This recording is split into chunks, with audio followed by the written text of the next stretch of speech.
وطن افسانه پردازه، تو را افسانه میخوانه. حقیقت نام آثاره، حقیقت خانه میخوانه. یکی در کوه ساری شاد ماند، قصر میبینه. یکی کاشانه ای غم در بغل کاشانه میخواند. وطن ای جان، وطن ای دل، وطن ای سرزمین گل. بهشتی ما، بهشتی ما، بهشتی ما، بهشتی ما.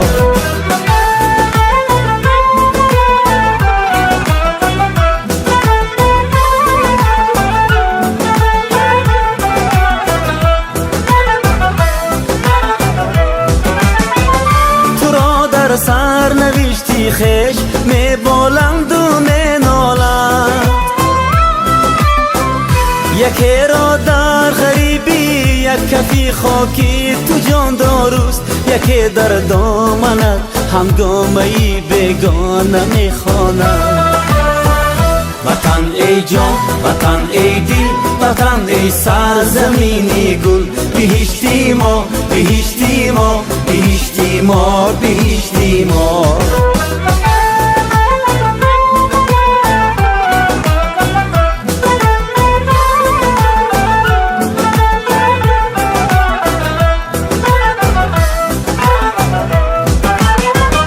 تو را مردی ره منزل به منزل میکند دنیا.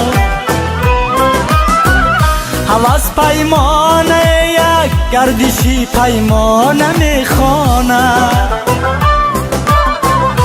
حبیب می سرایت شاه بیتی شاه راحت را. حدیث تن چشم حسرتی گرگانه میخواند.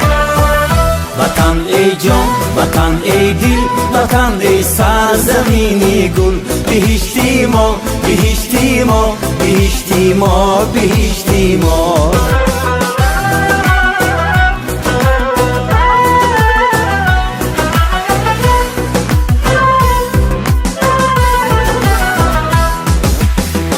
محل بازه ذکری نظر صد پارت خانه. جهان سازه ز هستی گوهری یک دانه میخوانه.